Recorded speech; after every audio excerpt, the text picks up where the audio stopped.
Good morning student. In last video lecture we will discuss about the first video lecture for chapter of work and energy. Today we will discuss about second video lecture for work and energy, and next our term is energy, है ना। सबसे पहले अपन इसकी define के बारे में बात कर लेते हैं स्टूडेंट्स। देखिए, आप लोग जानते हो एनर्जी का मीन्स होता है कि एक एबिलिटी, एक कैपेसिटी जिसके थ्रू आप क्या कर सकते हो, किसी भी वर्क को डन कर सकते हो। यानी अगर बगैर आपके पास अगर एनर्जी नहीं है तो आप क्या है, किसी भी तरह का वर्क डन नहीं कर सकते हो। ठीक है ना स्टूडेंट्स। तो यहाँ पर अपन सबसे पहले इसकी डिफ़ाइन के बारे में बात करते हैं। तो जैसा मैंने इसकी डिफ़ाइन लिखी हुई है बोर्ड के ऊपर देख रहे हैं आप, energy of an object is defined as its capacity for doing work and it is measured by the total quantity of work it can do, है ना।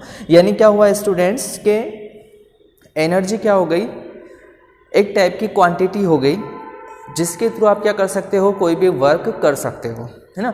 और मोस्टली ये होता है कि एनर्जी जब आप वर्क करते हो या एनर्जी के थ्रू जब आप वर्क करते हो तो उसका जो मेज़रमेंट किया जाता है कि कितना वर्क हुआ, उसके रेस्पेक्ट में जो है उसकी एनर्जी को मेज़र किया जाता है। ठीक है ना। अच्छा, एक और बात student, there is always a transfer of energy whenever work is done, है ना। यानी कि कोई भी वर्क हो सकता है जिसके अंदर एनर्जी का ट्रांसफ़र होता है। ठीक है। अच्छा, एक और बात स्टूडेंट्स ये है कि आप लोग जानते हो कि energy can not be destroy, can not be make, है ना। ना तो इसे डिस्ट्रॉय किया जा सकता है, कैन नॉट बी फॉर्मेट, इसे फॉर्म भी नहीं किया जा सकता, बस इसे क्या किया जा सकता है, एक फॉर्म से दूसरी फॉर्म के अंदर ट्रांसफ़र किया जा सकता है। और एक सिंपल सी बात आप लोगों को पता है कि अर्थ के ऊपर सिर्फ और सिर्फ सन ही एक ऐसा सोर्स है जहाँ से कि कंटिन्यूसली आपको एनर्जी मिलती है और एनर्जी मिलती रहेगी। ठीक है ना, जब तक सन प्रेजेंट है तब तक। एनर्जी को अपन क्या कर सकते हैं, सिर्फ और सिर्फ वन फॉर्म से अनदर फॉर्म के अंदर ट्रांसफ़र कर सकते हैं। जैसे फॉर एग्जांपल मान लीजिए कि जो ग्रीन प्लांट है वो क्या करते हैं, सनलाइट को केमिकल एनर्जी में कन्वर्ट कर देते हैं। यानी कि जो सन से जो लाइट आ रही है, लाइट की फॉर्म में जो एनर्जी है, उस एनर्जी को वो किस में कन्वर्ट कर रहे हैं, केमिकल एनर्जी में। फिर वो केमिकल एनर्जी जब अपन यूज में लेते हैं तो वो अपनी बॉडी के अंदर आ जाती है। देन उसके बाद अपन कोई भी वर्क जो है वो कर सकते हैं और उस वर्क के अंदर वो एनर्जी क्या हो जाती है, कन्वर्ट हो जाती है। जैसे इसी तरह से जैसे मान लीजिए क्या किया गया है, इलेक्ट्रिसिटी के थ्रू या इलेक्ट्रिक मोटर के थ्रू क्या होता है, कोई भी वर्क होता है या फैन जैसे चल रहा है तो वो इलेक्ट्रिक के थ्रू चलता है, तो वहाँ पर क्या हो रहा है, वर्क डन हो रहा है, वो कंटिन्यूसली आपको हवा दे रहा है। ठीक है ना स्टूडेंट्स। तो ये एक छोटी सी टर्म है एनर्जी के बारे में, इससे ज़्यादा रिलेटेड कोई बात आपसे नहीं पूछी जाती है। सिंपल सी एक चीज़ यहाँ पर आपको याद रखना है कि यूनिट क्या होती है एनर्जी की। जैसा आपको लिखा है, एनर्जी की जो यूनिट है वो है जूल और इसे कैपिटल जे से रिप्रेजेंट करते हैं। और 1 जूल की डिफाइन भी मैंने यहाँ पे लिखी है आप लोगों के लिए कि 1 joule is the energy required to perform 1 joule work. यानी कि 1 जूल एनर्जी का मतलब ये होता है कि अगर आपको 1 जूल वर्क करना है तो वो किसके इक्वल हो जाएगी, 1 जूल एनर्जी के इक्वल हो जाएगी। ठीक है ना। अच्छा, देन उसके बाद यहाँ पर जो इम्पोर्टेंट टर्म आती है स्टूडेंट्स, इस चैप्टर में सबसे ज़्यादा इम्पोर्टेंट टर्म है वो है काइनेटिक एनर्जी। यहीं से आपका चैप्टर बिल्कुल अच्छे से शुरू होता है, जिसको आपको बहुत अच्छे से पढ़ना है। ठीक है ना स्टूडेंट्स। यहाँ पर अपन बात करते हैं काइनेटिक एनर्जी की। तो काइनेटिक एनर्जी जो है एक ग्रीक वर्ड काइनेटिकोस से बना हुआ है ना। यानी कि काइनेटिक एनर्जी जो यहाँ पर काइनेटिक वर्ड है वो काइनेटिक वर्ड ग्रीक वर्ड से लिया गया है, काइनेटिकोस से, और इसका मीन्स होता है टू मूव। ठीक है ना। यानी क्या होता है, अच्छा नॉर्मली आप लोग जानते हो कि काइनेटिक एनर्जी का मतलब ये होता है कि एनर्जी जो कि किसी ऑब्जेक्ट के मोशन की वजह से होती है, उस एनर्जी को अपन क्या कहते हैं स्टूडेंट्स, काइनेटिक एनर्जी कहते हैं। बिल्कुल सिंपल सी चीज़ है यहाँ पर कि kinetic energy means energy due to motion, motion की वजह से होने वाली एनर्जी को क्या कहते हैं स्टूडेंट्स, काइनेटिक एनर्जी कहते हैं। जैसे फॉर एग्जांपल मान लीजिए आपने एक बॉल को थ्रो किया है, फेंका है, तो क्या होगा, उस बॉल के अंदर जो एनर्जी होगी वो किसकी वजह से होगी, मोशन की वजह से होगी। इसी तरह से मान लीजिए आपने गन को फायर किया है जिससे कि एक बुलेट जो है बाहर निकली है, तो वहाँ पर भी जो एनर्जी हो रही है बुलेट के अंदर वो किसकी वजह से हो रही है, मोशन की वजह से हो रही है। इसी तरह से मान लीजिए आप क्या करते हो, हैमर को, हथौड़े को जोर जोर से पटकते हो किसी चद्दर के ऊपर, तो वहाँ पर भी क्या हो रहा है स्टूडेंट्स, जो हैमर के अंदर जो एनर्जी आई है वो कौन सी एनर्जी है, काइनेटिक एनर्जी है। आप एक सिंपल सी चीज़ इसके अंदर जानते हो कि काइनेटिक एनर्जी, देखिए स्टूडेंट्स, काइनेटिक एनर्जी, क्योंकि यहाँ पर एनर्जी है तो एनर्जी को अपन कैपिटल ई से रिप्रेजेंट कर सकते हैं, और यहाँ पर काइनेटिक है तो इसके लिए अपन क्या वर्ड यूज में ले सकते हैं, ई के, ठीक है ना। इसका एक सिंपल सा फॉर्मूला होता है और वो होता है हाफ एम वी स्क्वायर। ये एक सिंपल सा इसका फॉर्मूला होता है स्टूडेंट्स। ये काइनेटिक एनर्जी का मीन्स क्या होता है, काइनेटिक एनर्जी का फॉर्मूला होता है हाफ एम वी स्क्वायर। यहाँ पर एम जो है वो क्या बताता है, मास ऑफ ऑब्जेक्ट को बताता है, वी जो है वो फाइनल वेलोसिटी को बताता है, ठीक है ना। और यहाँ पर एक और बात स्टूडेंट्स, नेक्स्ट टर्म के अंदर बहुत जल्द अब जो है अपन इसका काइनेटिक एनर्जी का जो फॉर्मूला बना है वो किस तरह से डिराइव हुआ है उसको अपन डिराइव को देख लेते हैं। बहुत इंपॉर्टेंट है स्टूडेंट्स के इसका डेरिवेशन किस तरह से हुआ है, किस तरह से काइनेटिक एनर्जी का फॉर्मूला बना है। चलिए अब अपन बात कर लेते हैं फटाफट से, मैं इसको इरेज कर देता हूँ, देन उसके बाद अपन बात करते हैं काइनेटिक एनर्जी डेरिवेशंस की।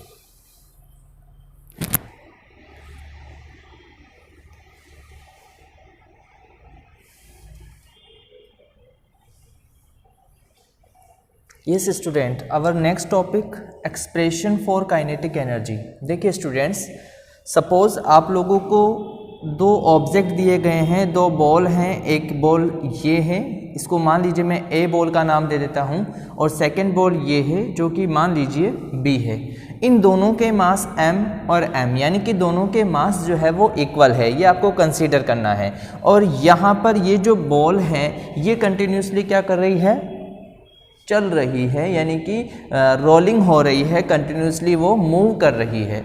और वो जो मूव कर रही है वो आपको ये अज्यूम करना है कि एक ऐसे पाथ पर मूव कर रही है जो कि परफेक्टली फ्रैक्शनल लेस है, यानी कि यहाँ पर किसी तरह का कोई भी फ्रैक्शन जो है इस पाथ के ऊपर नहीं लग रहा है।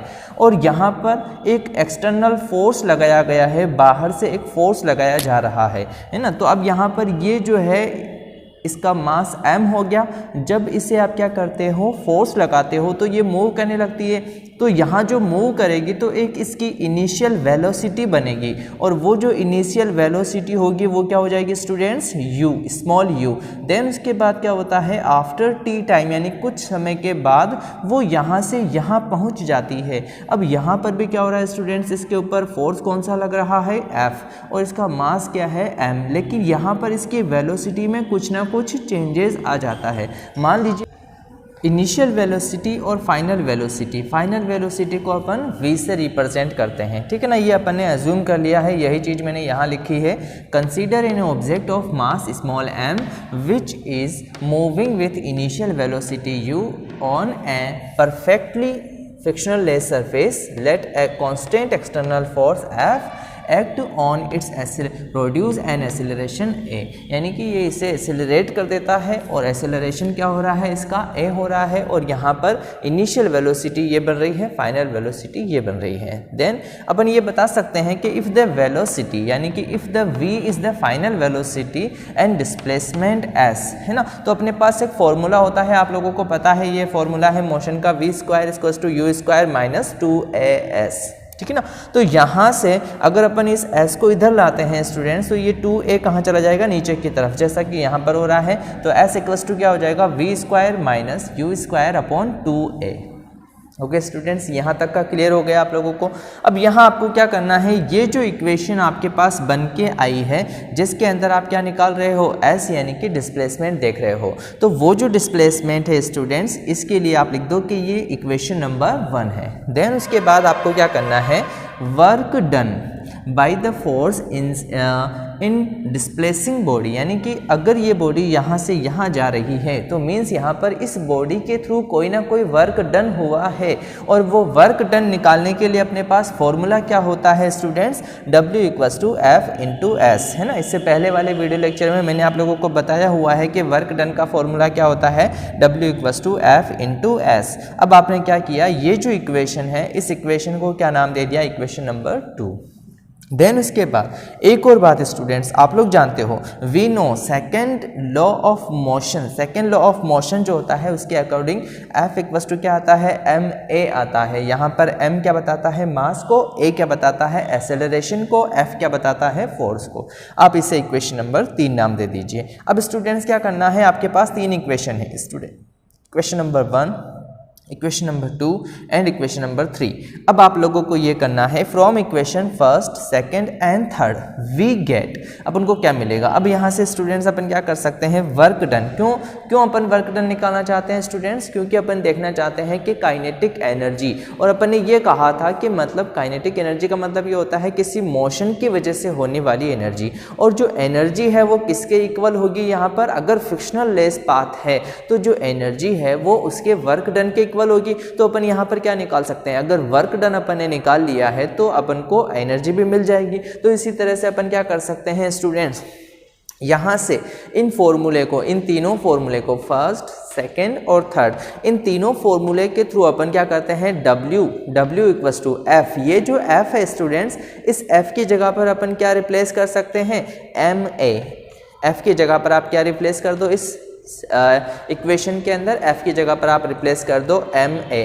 तो यहाँ पर अपन ने क्या किया, F की जगह पर क्या लिख दिया है, ma। देन उसके बाद इनटू का साइन है, इनटू का साइन यहाँ पर भी है, और ये जो है देन उसके बाद s यानी डिस्प्लेसमेंट। अब इस डिस्प्लेसमेंट की वैल्यूज आपको कहाँ से लेकर आनी है, इक्वेशन नंबर 1 से, जो कि आपको यहाँ बताया हुआ है। तो v square minus you square upon 2a को अपन यहाँ लिख देंगे। अब यहाँ लिखने के बाद जब इसे अपन आगे थोड़ा सा सॉल्व करते हैं स्टूडेंट्स, तो आप देखते हो कि यहाँ पर भी a है और यहाँ पर भी a है, तो a से a क्या हो जाएगा, कैंसिल हो जाएगा। देन उसके बाद अपन यहाँ पर क्या लिख सकते हैं, m, देन उसके बाद इसको ब्रैकेट के अंदर लिख दिया है v square minus you square upon 2, ठीक है ना। अब ये अपॉन 2 किसके था, ये अपॉन 2 जो है वो इसका था। तो अब यहाँ क्या होगा स्टूडेंट्स, अगर मैं इन पूरे टर्म्स को मल्टीप्लाई करता हूँ तो यहाँ पर अपने पास एक न्यू टर्म आ जाती है, W equals to half mv square minus half mu square, और इस इक्वेशन को आप नाम दे दीजिए इक्वेशन नंबर 4, इक्वेशन नंबर 4 नाम दे दीजिए।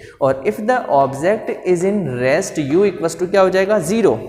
आपके पास क्या आ गई, ये इक्वेशन आ गई, इक्वेशन नंबर 4, जिसके अंदर half mv square minus half mu square भी है। अब स्टूडेंट्स अपन ने पहले, इससे पहले अभी जो अपन ने देखा था, तो वहाँ पर अपन ने कहा था कि काइनेटिक एनर्जी का फॉर्मूला क्या होता है, हाफ mv स्क्वायर। तो अपन को केवल हाफ mv स्क्वायर लेना है। तो यहाँ पर u की जगह पर अपन क्या करेंगे, 0 अगर रख देते हैं तो ये पूरी टर्म क्या हो जाएगी स्टूडेंट्स, 0 हो जाएगी। तो w इक्वल्स टू क्या हो जाएगा, हाफ mv स्क्वायर। देन उसके बाद एक छोटी सी लाइन यहाँ लिखी है मैंने, work store up in a moving object is called the kinetic energy as the object। तो यहाँ पर W की जगह पर आप क्या लिख सकते हो, E के, ठीक है ना स्टूडेंट्स। तो इस तरह से अपन क्या कर सकते हैं, काइनेटिक एनर्जी का फॉर्मूला को डिराइव कर सकते हैं।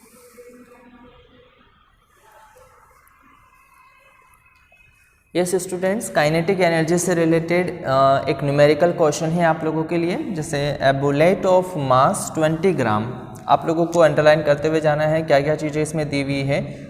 बुलेट का मास दिया हुआ है वो कितना है, 20 ग्राम। आपको ये भी याद रखनी है वो किस यूनिट में दिया हुआ है, ठीक है ना। अपन नॉर्मली किलोग्राम के अंदर लेते हैं, यहाँ पर ये ग्राम में दिया हुआ है। Moving with a velocity of 500 metre per second, है ना। यानी क्या हो रहा है कि वो 500 मीटर पर सेकेंड की वेलोसिटी से मूव कर रहा है। स्ट्राइक एट ट्री, देन उसके बाद वो क्या करता है, स्ट्राइक करता है एक ट्री से, and goes out from the other side with a velocity of 400 metre. अब यहाँ पर क्या हुआ स्टूडेंट्स, देन उसके बाद जब वो ट्री से स्ट्राइक करता है तो वो उसकी साइड को चेंज कर लेता है, अदर साइड में हो जाता है, और वहाँ पर जो वेलोसिटी हो जाती है वो क्या हो जाती है स्टूडेंट्स, 400 मीटर पर सेकेंड हो जाती है। अब आपको क्या करना है, कैलकुलेट द वर्क डन। यहाँ पर आपको वर्क डन कैलकुलेट करना है, ठीक है। चलिए अब यहाँ पर आपको ये दिया हुआ है स्टूडेंट्स, एक वेलोसिटी आपको ये दे रखी है, दूसरी वेलोसिटी आपको ये दे रखी है। अब स्टूडेंट्स देखिए, जैसे ही अपन बुलेट को फायर करते हैं, गन को फायर करेंगे तो गन को फायर करते टाइम पर जो फर्स्ट जो वेलोसिटी होगी, यानी जिस स्पीड से वो जा रही है स्टूडेंट्स, वो क्या कहलाएगी, उसकी इनिशियल वेलोसिटी। तो यहाँ पर क्या हो जाता है स्टूडेंट्स, ये जो 500 मीटर पर सेकेंड है वो क्या हो जाएगी, इसकी इनिशियल वेलोसिटी हो जाएगी। देन उसके बाद दूसरी जो वेलोसिटी दे रखी है वो क्या हो जाएगी, इसकी फाइनल वेलोसिटी हो जाएगी। देन उसके बाद अपन यहाँ देखते हैं, अपने सॉल्यूशन जब अपन देखते हैं स्टूडेंट्स, तो है मास ऑफ बुलेट, जो मास ऑफ बुलेट है जिसे स्मॉल m से रिप्रेजेंट कर सकते हैं, वो कितना दिया हुआ है क्वेश्चन में, 20 ग्राम। अपन इसे किलोग्राम में कन्वर्ट कर देते हैं तो ये आ जाता है 0.02 किलोग्राम। ठीक है। देन उसके बाद इनिशियल वेलोसिटी u आपको कितनी दे रखी है, 500 मीटर पर सेकेंड। और देन उसके बाद फाइनल वेलोसिटी कितनी बताई हुई है, 400 मीटर पर सेकेंड। ठीक है। चलिए अब यहाँ पर अपन क्या कर सकते हैं स्टूडेंट्स, आपके पास फॉर्मूला क्या होता है वर्क डन का फॉर्मूला, क्योंकि आपको दोनों चीज़ें दे रखी है, इनिशियल वेलोसिटी और फाइनल वेलोसिटी दोनों दे रखी है। तो अपन क्या करते हैं, वहाँ पर हाफ mv² वाले फॉर्मूला जो है उससे पहले वाली जो स्टेप है वो अपन ले लेते हैं, w = ½ mv² - u²। ठीक है।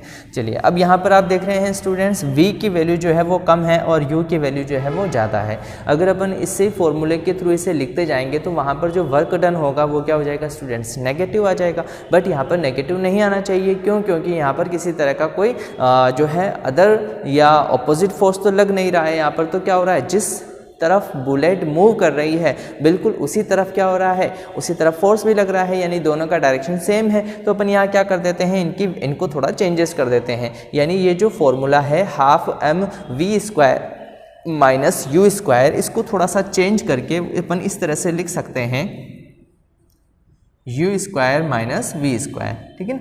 अब u यानी कि इनिशियल वेलोसिटी, और ये कितना दिया हुआ है आपको, 500 मीटर पर सेकेंड। तो आपने लिख दिया यहाँ पर 500, है ना। उससे पहले देखो हाफ ऐसा कैसे लिखा हुआ है, m की वैल्यू आपको ये दे रखी है मास, यानी कि 0.02 किलोग्राम।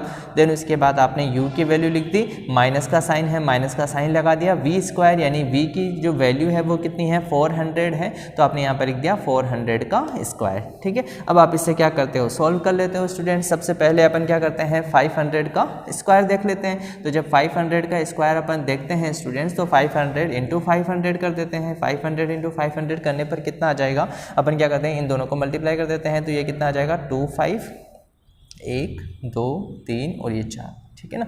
ये आ जाएगा 2,50,000। ठीक है। इसी तरह से यहाँ पर अपन क्या कर सकते हैं, 400 × 400 कर देते हैं। तो ये क्या है, 4 4 जा कितना हो जाएगा, 60 और ये 4 डिजिट यहाँ पर 0 की आ जाएगी, 1 2 3 4। तो ये कितना हो जाएगा, 1,60,000 और ये कितना है, 2,50,000। अब यहाँ पर अपन को यहाँ पे क्या दिया हुआ है, इन दोनों को माइनस करना है। तो यानी कि 2,50,000 में से कितना करेंगे, 1,16,000 को माइनस कर देंगे।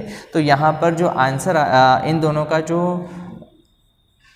डिफरेंट आ रहा है वो कितना आ रहा है, 90,000। तो अपन यहाँ क्या कर सकते हैं स्टूडेंट्स, यहाँ ऐसे लिख सकते हैं 1/2 × 0.02 इंटू ये आ जाएगा 90,000। ठीक है। देन उसके बाद यहाँ पर अपन इसको यहाँ से सॉल्व कर लेते हैं। जैसे ही अपन ये हटाएंगे डेसिमल, तो यहाँ पर क्या आ जाएगा, 2 डिजिट 0 आ जाएगा। अब यहाँ से अपन क्या कर सकते हैं, इसको हटा सकते हैं, यहाँ पर लिख देते हैं ऐसा, ये ऐसा किया गया है। ठीक है। देन उसके बाद क्या हुआ, 2 से ये 2 कैंसिल हो जाएगा, ये 2 0 से ये 2 0 कैंसिल हो जाएगा। आंसर कितना आ जाएगा आपका, 900। और ये क्या है, वर्क है। तो वर्क को अपन किस में लिखते हैं, जूल में। तो इस तरह से आप क्या निकाल सकते हो, वर्क डन निकाल सकते हो। स्टूडेंट्स इस टाइप के क्वेश्चन जो है आप लोगों से एग्जाम्स में पूछे जाते हैं, तो आप लोगों को इसके लिए अच्छे से प्रैक्टिस करनी है। इनके भी और भी न्यूमेरिकल्स अपन बाद में प्रैक्टिस करेंगे एक साथ, जब सारे इस चैप्टर से रिलेटेड जितने भी क्वेश्चंस हो जाएंगे या जितने भी टॉपिक्स है वो होने के बाद अपन कंटिन्यूसली इनके जो है न्यूमेरिकल्स के ऊपर प्रैक्टिस करेंगे। Okay students.